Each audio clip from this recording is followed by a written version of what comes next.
Boa noite, irmãos. Graça e paz do nosso Senhor Jesus Cristo. Convido os irmãos, deixa eu ver a hora. Convido os irmãos a abrirem suas Bíblias no Evangelho de Lucas, capítulo 15. Passagem muito conhecida, uma das mais comentadas da história do cristianismo. Lucas, capítulo 15. Nós vamos ler do versículo 11 até o 32. E essa leitura precisa ser sempre feita à luz do que vem um pouquinho antes. É uma parábola conhecida como parábola do filho perdido, do filho pródigo, mas ela é contada juntamente com outras duas parábolas de coisas perdidas pelas quais quem acha se alegra muito e convida outros a se alegrar também. Capítulo 15 de Lucas tem toda essa toada. Algo se perde, alguém vai na direção e na busca do que se perdeu, ao encontrar se alegra e chama outros a se alegrar também. Mas nós vamos ler do 11 ao 32. Se você achou, acompanhe a leitura na sua Bíblia e depois mantenha aberta e vá acompanhando. Diz assim a palavra do Senhor.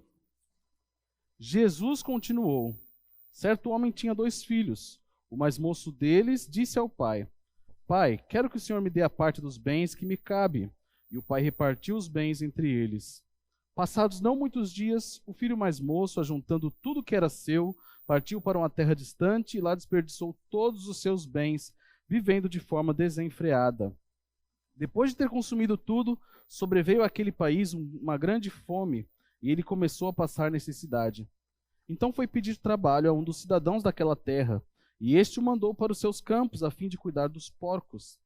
Ali ele desejava alimentar-se das alfarrobas, que os porcos comiam, mas ninguém lhe dava nada. Então, caindo em si, disse: Quantos trabalhadores de meu pai têm pão com fartura, e eu aqui estou morrendo de fome? Vou me arrumar, voltar para o meu pai e lhe dizer: Pai, pequei contra Deus e diante do Senhor. Já não sou digno de ser chamado de seu filho. Trate-me como um dos seus trabalhadores. E arrumando-se, foi para o seu pai. Vinha ele ainda longe quando seu pai o avistou, e compadecido dele, correndo, o abraçou e beijou.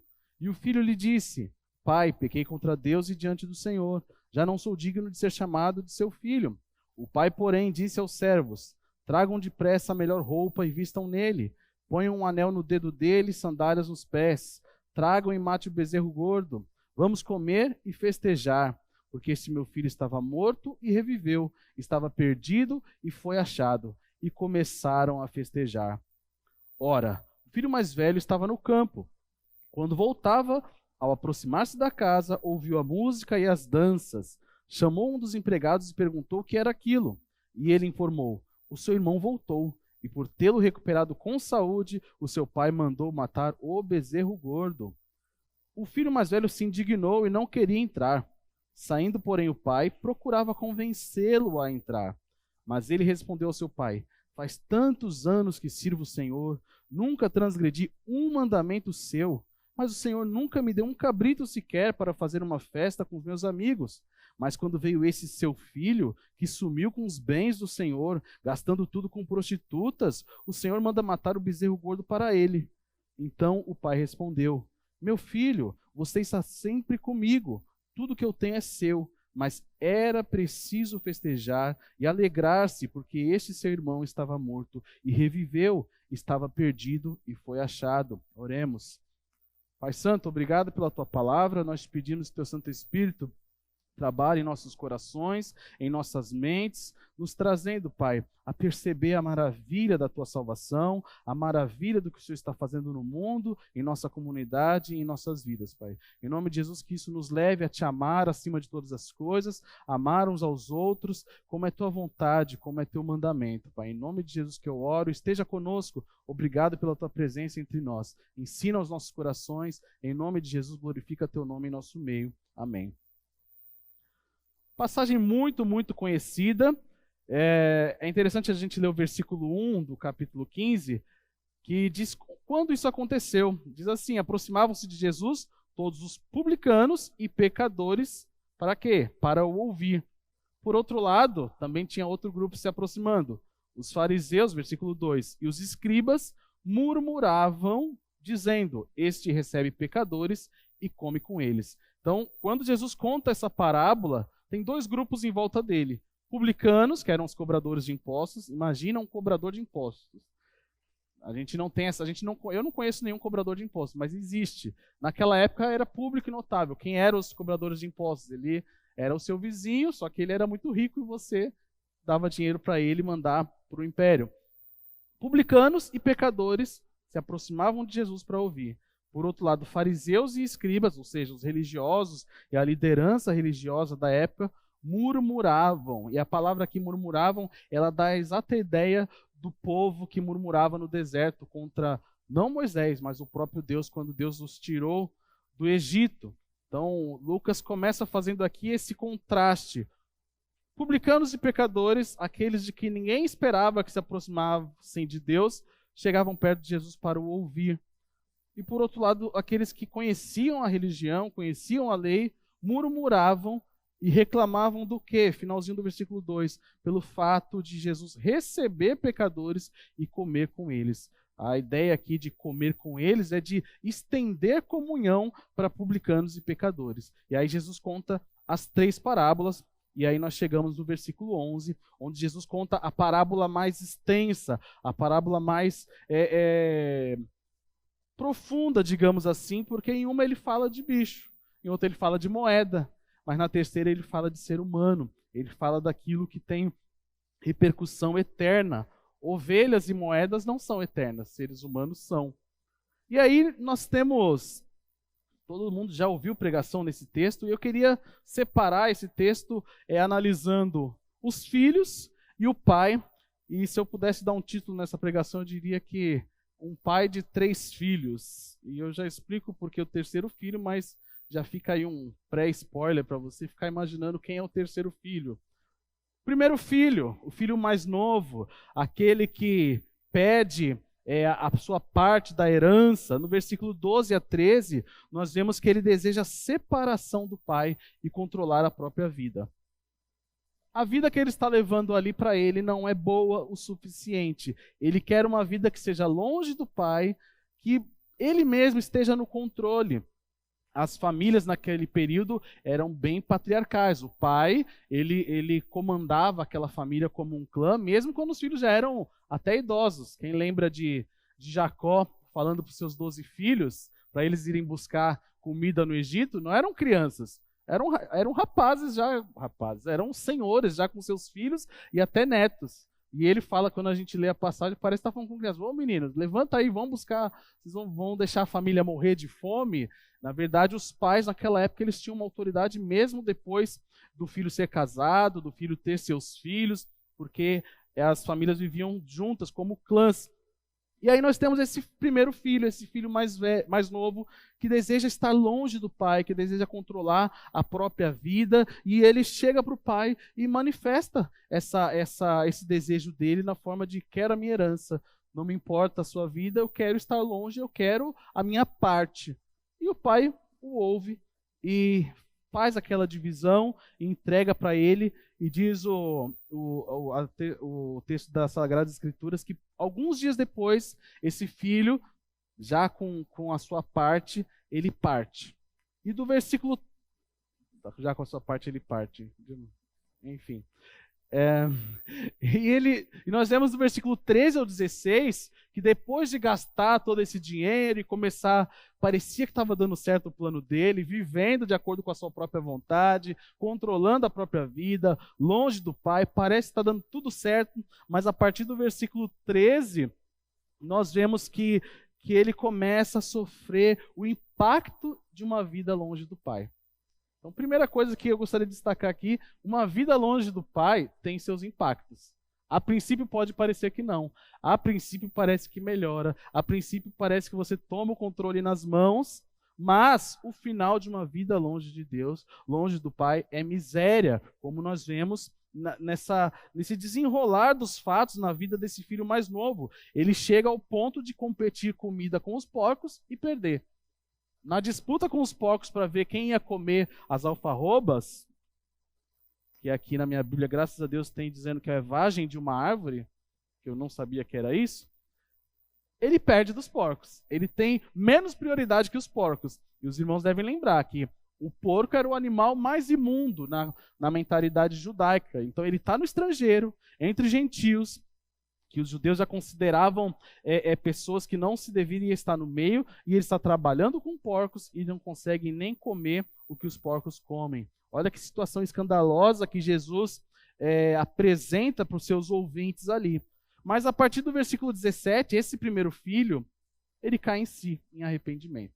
Ele, tocado no seu coração, ele percebe a situação que ele está vivendo e ele lembra do pai.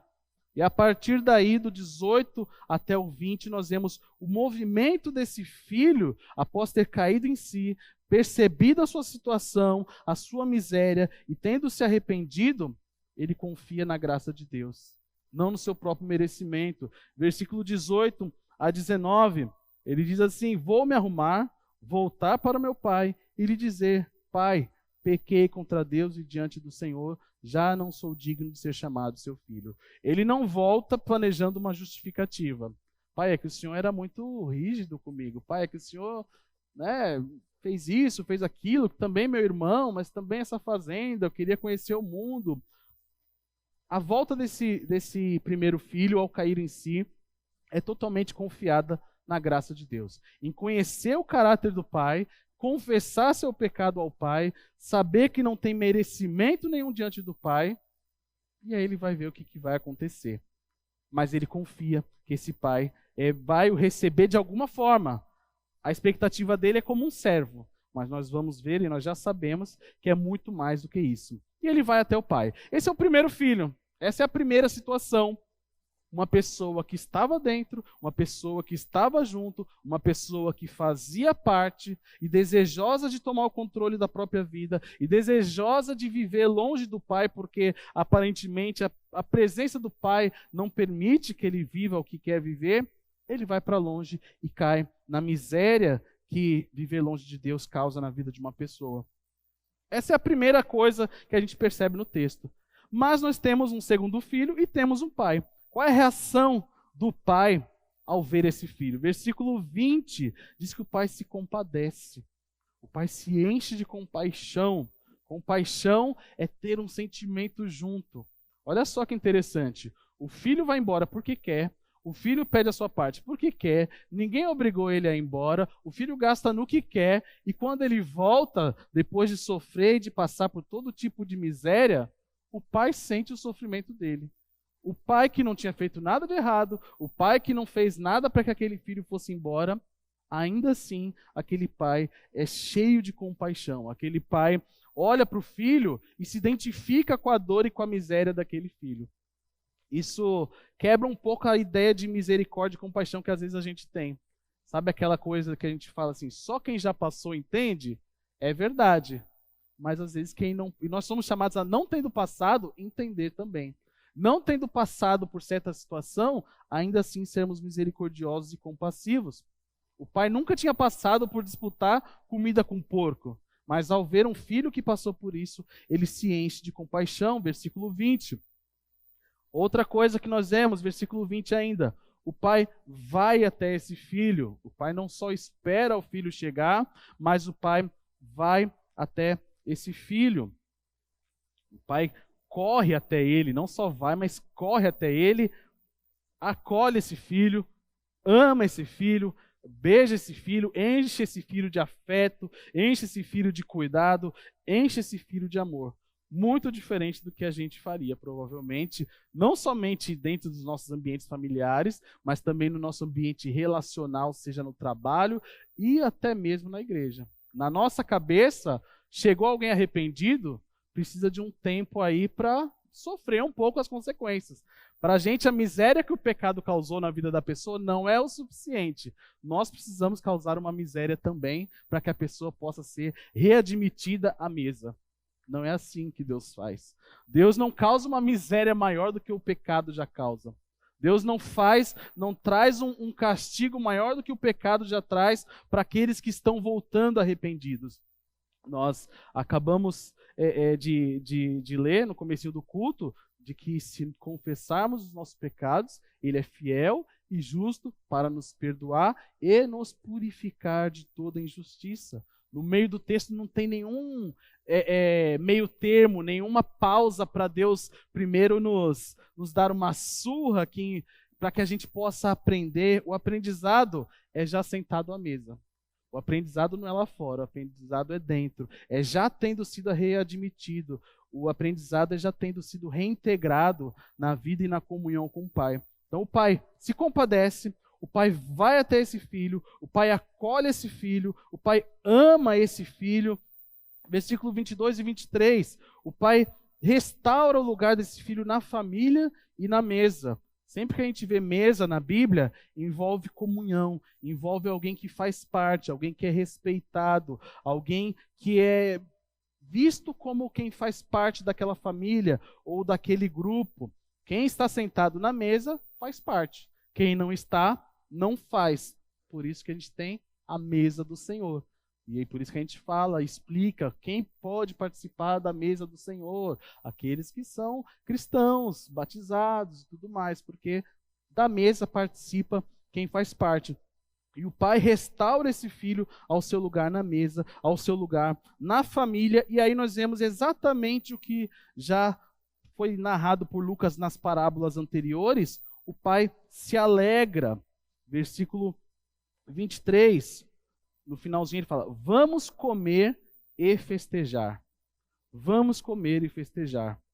Muito, muito, muito, muito diferente do que, em geral, a gente pensa quando o pecador está chegando. Eu acho que a última coisa que a gente pensa é em fazer festa quando o pecador está chegando. A não ser aqueles casos de criança que bota uma mochilinha nas costas e some até de noite, aí a mãe fica desesperada, quando esse menino chegar, vou dar uma surra, né? Eu tive uns parentes que faziam isso, não era eu, pegava a bicicleta e sumia. Aí, quando chegar, vai apanhar, mas quando chega, a mãe faz o quê? Agarra, beija, depois até bate. Mas, enfim, esse filho, ele volta a essa comunhão com a família, e o pai diz, vamos festejar, vamos comer. E a razão disso é a volta do filho. Vamos, porque ele estava morto e ele reviveu. Ele estava perdido e foi achado. E então, as pessoas que ouvem esse chamado de vamos comer e festejar, final do versículo 24, começaram a festejar. Essa parte aqui é muito central na parábola, porque versículo 1 nós vemos pessoas murmurando contra o fato de que Jesus festeja com pecadores. E aqui ele está dizendo, o Pai, que aqui na parábola representa Deus, ordenando aos seus servos, vamos comer e festejar. A gente não pensa que festejar pode ser uma ordem, né? Pode ser um mandamento, mas às vezes é. Às vezes sempre pensa em mandamento como aquelas coisas mais duras, E aí a gente não aprende a festejar, a gente não aprende a se alegrar, a gente tá ali para chorar junto, mas na hora da alegria a gente não sabe muito bem como é que se alegra junto, a gente não conhece como que o outro se alegra para a gente se alegrar junto, mas aqui nós vemos que entre as coisas que Deus manda que a gente faça, é se alegrar e festejar quando um pecador se arrepende. E aí se isso acontecer, se a gente aprender a fazer isso, quando nós nos arrependemos, vai haver alegria ao nosso redor. Quando o nosso irmão se arrepende, vai haver alegria ao redor dele. E aí vai haver um ambiente onde se arrepender não é uma coisa que a pessoa pensa, será que é o melhor? Será que voltar lá onde eu cometi meus pecados é o melhor? Imagina se na nossa cabeça nós não tivéssemos que lidar com o fato de que muitas vezes quando a gente se arrepende, a gente acaba não sendo recebido, a gente acaba sendo colocado num segundo plano, ou como alguém de um outro tipo de crente, aquele que já cometeu certos pecados. Fica aqui mais pro canto, fica aqui mais com, sei lá, um uniforme diferente, alguma coisa que identifique quem você é. Não é assim que acontece nessa parábola, não é assim que acontece no reino de Deus. E aí eles começam a se alegrar e a festejar, e nós chegamos no segundo filho, que nós quase nunca falamos, mas ele também, se a gente perceber, é um filho perdido também. Um filho se perdeu, e é fácil perceber que ele se perdeu porque ele foi para longe. Mas o outro filho também se perdeu, e é difícil perceber que ele se perdeu porque ele ficou ali dentro de casa. No campo, trabalhando, fazendo parte, se esforçando, participando, com muita disciplina, mas com o coração bem longe do pai. Versículo 25. Ora, o filho mais velho estava no campo. O campo é local de trabalho. Ele volta depois da festa, gente. A festa já estava acontecendo, ou seja, esse rapaz trabalhou o dia inteiro. Ele faz o trabalho na casa do pai. Ele participa, ele recebe as tarefas no começo do dia e cumpre no final. Ele faz isso. Ninguém pode dizer que ele não é zeloso de trabalhar, ninguém pode dizer que esse rapaz é preguiçoso, que esse rapaz não participa das questões daquelas terras, daquele homem. Mas nós temos algumas outras características desse filho. Apesar de ser trabalhador, de participar da questão do trabalho na casa do pai, quando o pai está festejando, ele fica indignado. As coisas que alegram o pai não alegram esse filho que trabalha tanto pela causa do pai, digamos assim. Ele fica indignado não só com a festa, mas com o próprio pai. Ele fica indignado com o pai. Olha só que loucura. Ele trabalha pelo pai, mas quando ele vê que o que alegra o pai não é o que alegra ele, ele repreende o pai. E aí nós vemos ele falando, o teu filho. Lembra alguma coisa? Essa mulher que tu me deste. Quando a gente não compreende Deus e quando a gente está discordando de Deus na nossa loucura e na nossa... Não sei o que a gente pensa, que a gente acha que pode discordar de Deus. Mas quando isso acontece, geralmente a gente acha alguém ao redor para culpar, para mostrar como Deus não está sendo justo. E aí ele fala, esse teu filho... E lembra todos os pecados que aquele filho mais novo havia feito. Ele gastou tudo com prostitutas. O senhor sabe o que ele fez? Os bens do Senhor, olha só que interessante. Como esse filho tão trabalhador, o que escandaliza mais ele é o fato de que os bens foram gastos. Que o pai saiu empobrecido materialmente. Que a questão material daquela fazenda foi afetada. Porque isso é fato. Aquela fazenda agora que o filho mais novo pegou uma parte e gastou, é uma fazenda menor e mais pobre. Isso é fato realmente. O filho mais novo realmente prejudicou as finanças daquela fazenda. E esse filho mais velho, ele tenta lembrar o pai disso. Pai, o senhor não lembra disso? Ele gastou tudo. E o senhor agora ainda fica tentando festejar, se alegrar, o senhor manda matar o bezerro gordo, sendo que faz anos que sirvo o Senhor. Muito tempo que eu sirvo o Senhor. Nunca transgredi um mandamento seu. A gente fica... Nessa hora eu sempre falo, nunca transgredi um mandamento seu? Que tipo de coisa deve estar passando pela mente de uma pessoa para acreditar de fato que nunca transgrediu o mandamento de Deus? Só tem dois na Bíblia que falam isso, né? É esse rapaz e o jovem rico. Isso tudo eu faço desde criancinha. Sempre fiz, sempre farei. Sem dificuldade. E aí esse rapaz fala exatamente isso. Sempre transgredi um mandamento seu. Mas nós acabamos de ver que o pai havia ordenado o quê? Final do versículo 23. Vamos comer e festejar.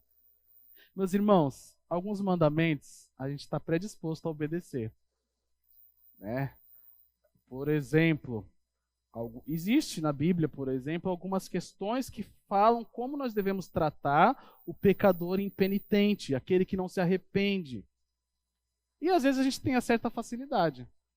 Põe um pouco de lado, isso para mim é um pouco mais fácil. Para algumas pessoas, para outras são outras coisas. Mas a ordem de comer e festejar com alguém que se arrependeu e está sentado na mesa, às vezes no meu banco, Porque quando o mais novo foi embora, vai saber se o mais velho não quis trocar de lugar e sentar no outro lugar, onde batia um ventilador mais ventinho. Eu mesmo ali troquei de lugar hoje. Eu sentei no lugar, depois, Vitor, não foi nada pessoal. Eu saí de perto do Vitor e fui para o outro lado para tomar um ventinho.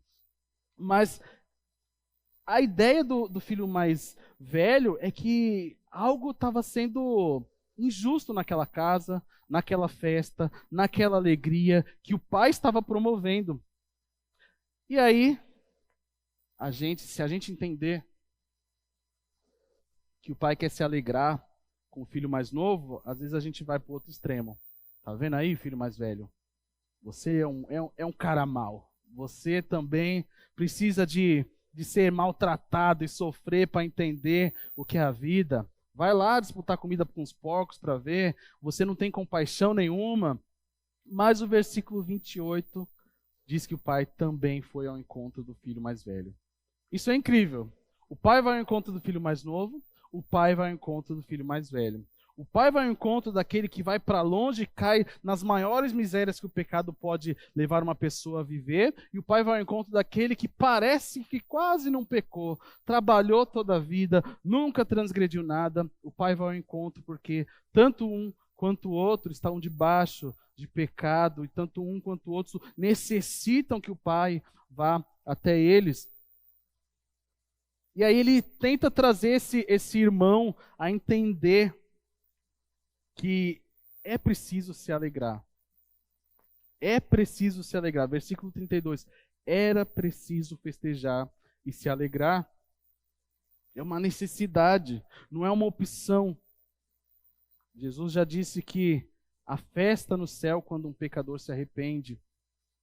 E ele também fala no versículo 31 sobre uma comunhão que o filho mais velho não havia entendido. Meu filho, você está sempre comigo. Tudo que eu tenho é seu. Não só o trabalho, não só a terra, não só as enxadas, não só o arado. Tudo que eu tenho é seu. Quando o pai diz isso, ele está dizendo, a mesa é sua. Eu sou seu. O seu irmão é seu. A alegria é sua. E às vezes a gente não entende que tudo que o pai tem e ele nos dá. Ele deu Jesus. E na linguagem de Paulo, como não nos dará todas as outras coisas? Meus irmãos, talvez até aqui a gente fique com uma ideia assim, tá, qual dos filhos é para eu ser? Eu me enxergo tanto em um quanto no outro. Às vezes no mesmo dia, meus irmãos, eu sou um, às vezes eu sou o outro, e às vezes eu sou os dois ao mesmo tempo, uma fusão dos dois. Às vezes eu sou legalista e imoral ao mesmo tempo. Eu consigo. Não sei se mais alguém aqui consegue. Eu desconfio que sim. Mas eu sei que eu consigo. Eu consigo cometer pecados, tanto do que confia em suas próprias obras, quanto daquele que fala, quer saber? Vou-me embora, deixa eu cair na minha própria vontade, viver a vida de acordo com as minhas ideias. Eu consigo cometer tantos pecados de um, quanto do outro, e nenhum dos dois merece o amor e a atenção que o pai dá. E aí nós temos um terceiro filho. Um terceiro filho, que é o que está contando a história. O próprio Jesus. Quando esse filho sai de casa, ele sai para fazer o bem. Ele deixou sua glória, veio até aqui, buscou, salvou, amou, ensinou, morreu, ressuscitou. Olha que diferença. Um filho fala, eu vou sair, eu vou cair no mundão. E o outro diz, eu vou ao mundo, eu vou salvar, eu vou fazer a vontade do Pai. Um sai para fazer a própria vontade. O outro, Jesus contando a história, sai para fazer a vontade do Pai. Um sai para se afastar do Pai. O outro sai para ensinar ao mundo que ele e o Pai são um. É só ler o Evangelho de João. Capítulo 15 em diante ali, o tempo todo Jesus mostrando como tudo que ele está fazendo é resultado de ele ser um com o Pai, é resultado dele amar o Pai, é resultado de ele obedecer ao Pai, é resultado de ele ter alegria no Pai e o Pai ter alegria nele. E o filho mais novo não tinha nada disso, mas Jesus tem no lugar do filho mais novo, para que o filho mais novo, ao se arrepender, possa estar de volta à mesa.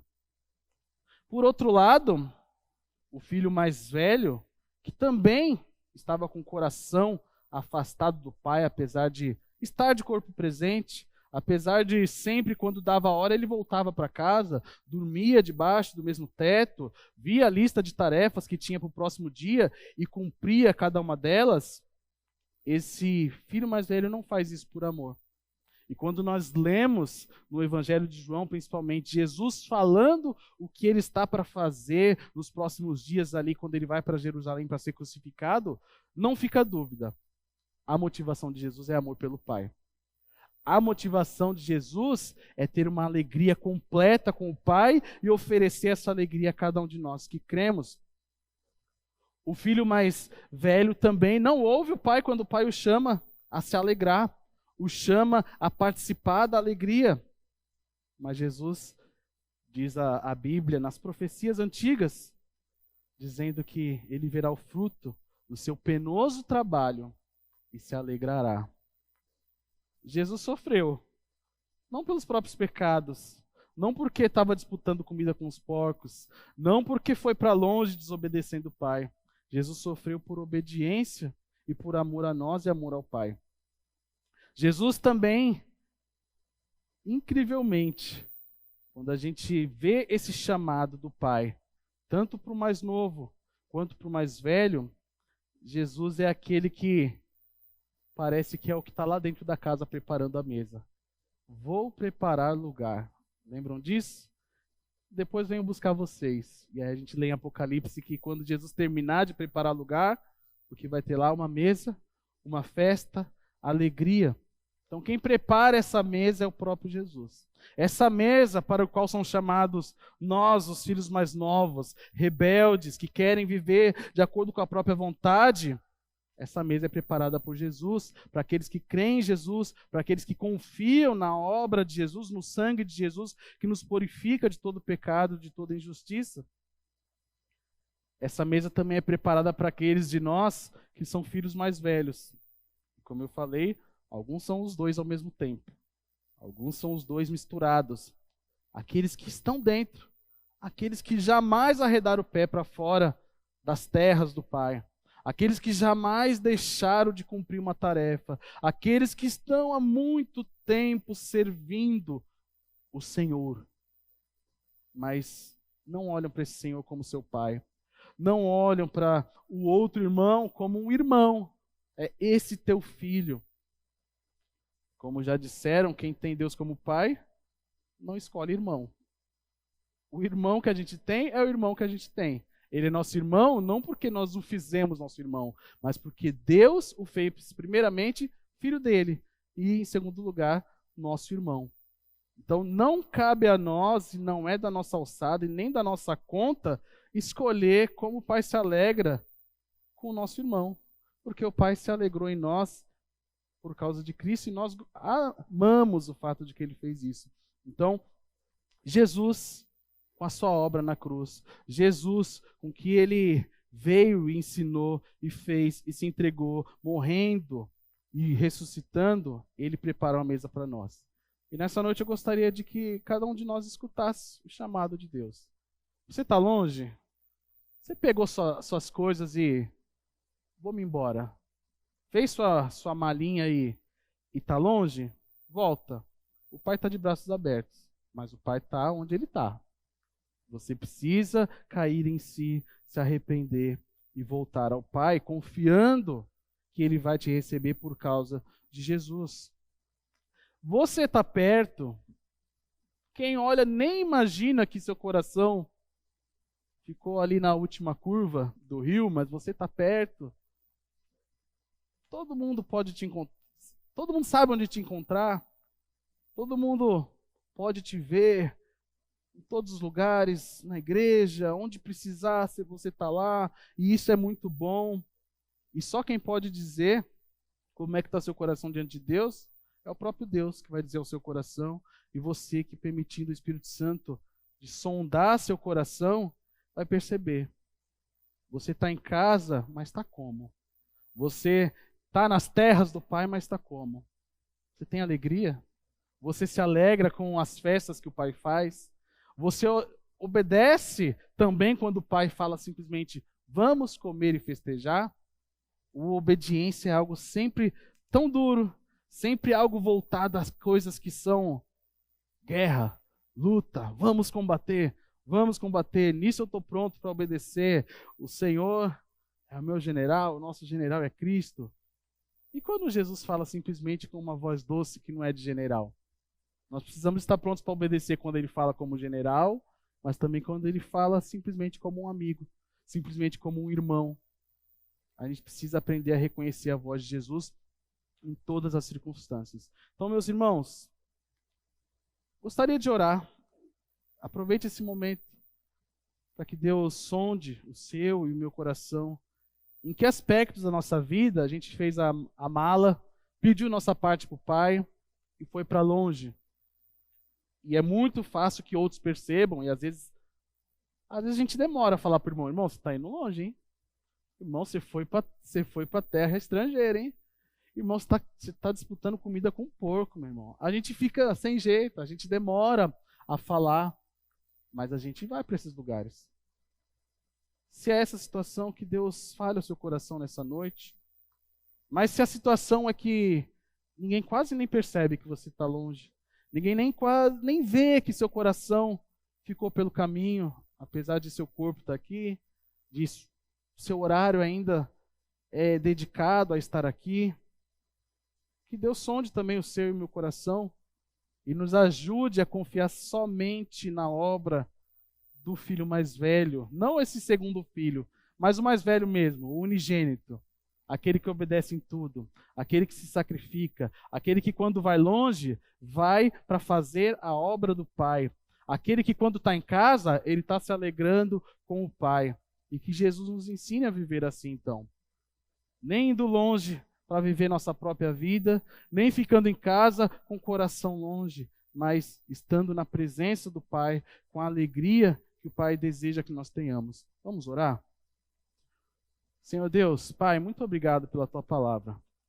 Nós te louvamos e te agradecemos porque o Senhor nos ama e o Senhor tem cuidado de nós de uma forma que nos constrange. Pai, eu coloco diante de Ti o meu coração e peço que o Senhor escute as orações que meus irmãos estão fazendo nesse momento. Sonda, Pai, nossos corações, vê os caminhos pelos quais temos andado. Alguns caminhos, Pai, são muito claramente de distanciamento do Senhor, mas, como diz o salmista, quem pode discernir os próprios erros? Pai, por favor, nos mostra para que nós possamos nos arrepender, para que nós possamos, cada um de nós, cair em si, levantar e ir até o Senhor. Confiando que o Senhor mesmo já está de braços abertos, que o Senhor já está com o coração cheio de compaixão, de que o Senhor já tem preparado uma festa. E eu te peço, Pai, em nome de Jesus, pelo poder do Teu Espírito, que cada um de nós nessa comunidade, Pai, seja alguém que prepara uma festa quando chega o pecador arrependido. Não permita, Pai, em nome de Jesus, que nós sejamos aqueles simplesmente da entrevista, como foi, o que você fez, por que fez, mas que primeiramente haja uma festa. Que todo o restante, toda a conversa, todo aconselhamento, seja debaixo dessa alegria que é um pecador que se arrepende. Em nome de Jesus, Pai, por favor, não permita que nós sejamos aqueles que fazem ambientes que são extremamente desconfortáveis para aquele que se arrepende. Por favor, Pai. E permita também que nós confiemos, Pai, quando nos arrependemos, de chegar aos nossos irmãos, confiando que eles têm aprendido do Senhor a se alegrar também. Pai, eu também te peço, por cada um de nós, por cada irmão que talvez esteja cansado pelo trabalho de todos os dias, que continua cumprindo sim, pelo trabalho do reino, que nós sabemos que é duro, é pesado, pelos irmãos que não perceberam, Pai, que o trabalho tem continuado, mas o coração ficou pelo caminho, o amor ficou pelo caminho, a alegria ficou pelo caminho. Te peço, Pai, visita cada irmão que se encontra nessa situação, fortalece, renova a alegria, nos ensina, Pai, e nos faz voltar ao primeiro amor. Nos ajuda a entender e perceber onde caímos, para que nós possamos nos arrepender e, de fato, viver com alegria na tua presença. O Senhor sabe a situação de cada um que está aqui, os que estão em casa, os que talvez venham a ouvir depois. O Senhor conhece os corações. Usa nossas vidas, Pai, para que haja auxílio mútuo nessa comunidade, para que cada um possa estar à mesa do jeito que deve estar, purificado de seus pecados e com o coração alinhado, Pai. Por favor, tem misericórdia de nós. Nós reconhecemos que ainda não sabemos a situação do nosso coração, mas te pedimos que nessa noite, talvez nas próximas horas, nos próximos dias, o Senhor vai mostrando para cada um de nós, para que nós possamos voltar à mesa com o Senhor com alegria, Pai. Nos ensina, Pai. Obrigado por Jesus, que já comprou lugar para nós. Obrigado porque a mesa já está pronta, já está posta, e nós somos apenas chamados a participar. Louvado seja teu nome, como nós precisamos de ti.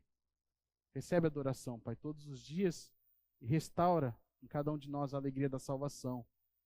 Para louvor do teu nome, para o nosso bem e testemunho no mundo, Pai. Em nome de Jesus. Amém. Deus abençoe, irmãos.